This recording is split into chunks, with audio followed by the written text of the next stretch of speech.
पीले दांत वाली बहू। रंजना कभी ब्रश नहीं करती थी। उसे कितनी बार उसके माँ बाप ने डांटा, लेकिन उसका कोई असर उस पर होता ही नहीं था, जिस कारण से उसके दांत पीले पीले हो जाते हैं।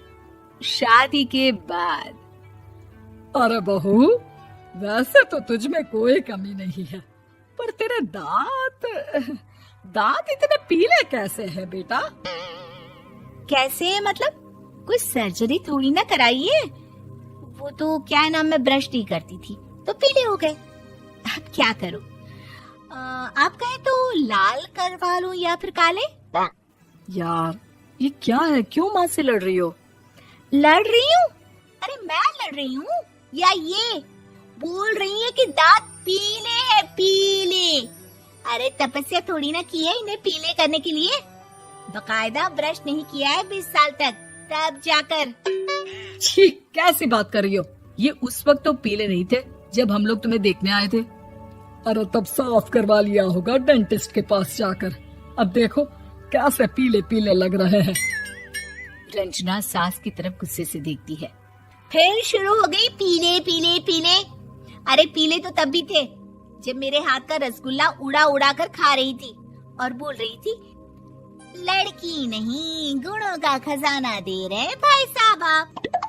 खैर, अब वो लोग करते भी तो क्या करते, पीले दांत वाली बहू पल्ले पड़ी थी तो झेलना तो था ही। एक दिन कीर्तन में रंजना गाना गा रही थी।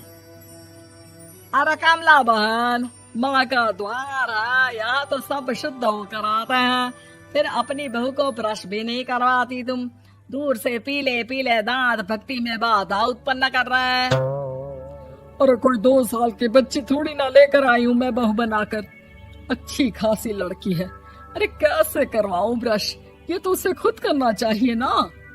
अब माँ बाप तो इसके जैसे तैसे निपटा दिए, ये नहीं सोचा कि सास कैसे संभालेगी।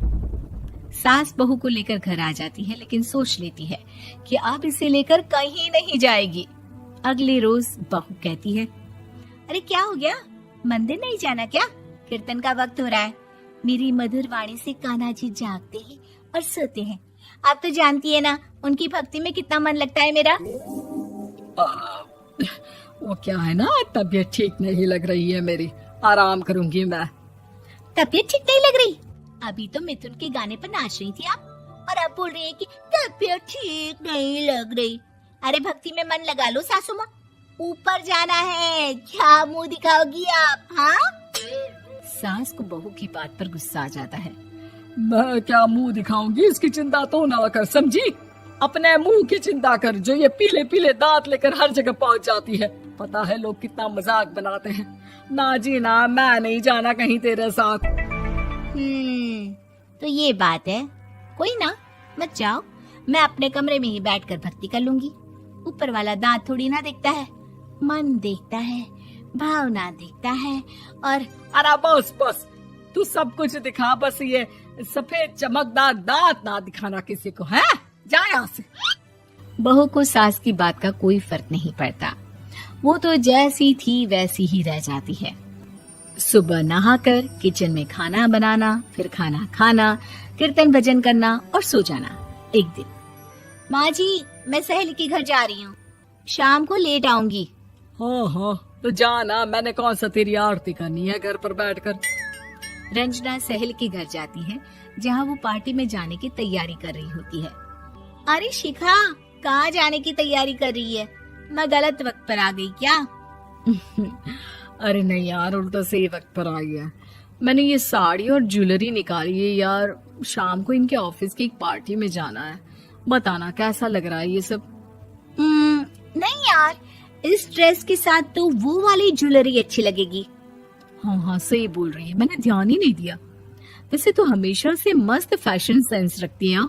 तो बड़ा जाती होगी ना पति के साथ पार्टी में। रंजना कुछ नहीं बोलती, बस सोचती है कि यार काश ये बात सही हो जाती, पर मैं क्यों नहीं जाती पार्टी में? क्या इन लोगों की कोई पार्टी होती नहीं होगी? रंजना घर आती है और रात में पति से सवाल करती है, एक बात बताइए, आप मुझे किसी पार्टी में क्यों नहीं ले जाते? क्या आपकी यहाँ ऑफिस में पार्टी नहीं होती? पति बेचारा क्या कहता कि दांत पीले हैं तुम्हारे इसलिए। अरे कोई पार्टी होती नहीं हम लोगों के ऑफिस में, तो कहाँ से लेकर जाऊं? और मार्केट, मॉल, कहीं वीकेंड घूमना, कहीं तो। अरे यार, सारे हफ्ते में एक छुट्टी मिलती है, तो सोचता हूँ कि आराम ही कर लूं। क्यों? रंजना मन मार के रह जाती है। पहले कभी सास के साथ मंदिर जाया करती थी, लेकिन वो भी सास ने ले जाना बंद कर दिया।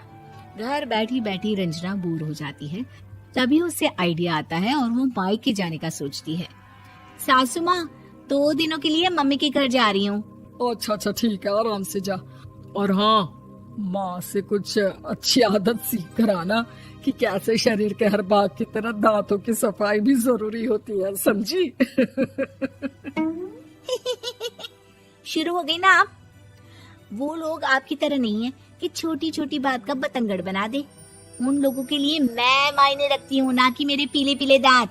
रंजना माँ को बिना बताए उन लोगों को सरप्राइज देती है, लेकिन जैसे ही वो दरवाजे पर पहुंचती है, अंदर देखती है कि घर वाले कहीं जा रहे होते हैं। अब माँ, काश रंजना दीदी के दांतों वाली प्रॉब्लम नहीं होती, तो वो भी हम लोगों के साथ चलती ना बुआ जी की बेटी की शादी में। हाँ बेटा, लेकिन अब उसे कौन समझाए कि उसको उसके पीले दांत नहीं दिखते, लेकिन उसके आसपास के लोगों को कितना एम्बैरेसिंग फील कराते हैं। मुझे तो कितनी बार उसके स्कूल की टीचर ने शिकायत की कि उसके साथ कोई लड़की बैठना भी नहीं चाहती, और ना ही कॉलेज में कोई उससे बात करना चाहता था। लेकिन पता नहीं क्यों उसे ये बात समझ में ही नहीं आती। कोई कमी नहीं है उस लड़की में, बस यही कि दांत पीले हैं। वो तो भला हो जीजा जी और उनकी माँ का, जो दीदी को जैसी है वैसे ही रखा हुआ है। रंजना को अपने घर वालों की बात सुनकर बहुत दुख होता है। वो सोचती है कि वो क्या करे, लेकिन फिर वो सीधा डेंटिस्ट के पास जाती है, अपने दांत चमकाती है और कसम खाती है कि वो रोज ब्रश करेगी। अरे क्या हो गया? तुम तो 2 दिनों के लिए गई थी ना, पर कोई ना, अच्छा है, चलो आ गई तो। रंजना सास के सामने आकर खड़ी हो जाती है और पूरी स्माइल करती है, उसके चमकदार दांतों को दिखाती हुई। हैं? चले मंदिर? माँ, मुझे माफ कर दीजिए, मैंने आप लोगों को बहुत एम्बैरेसिंग फील करवाया। मैं आज से रोज ब्रश करूंगी।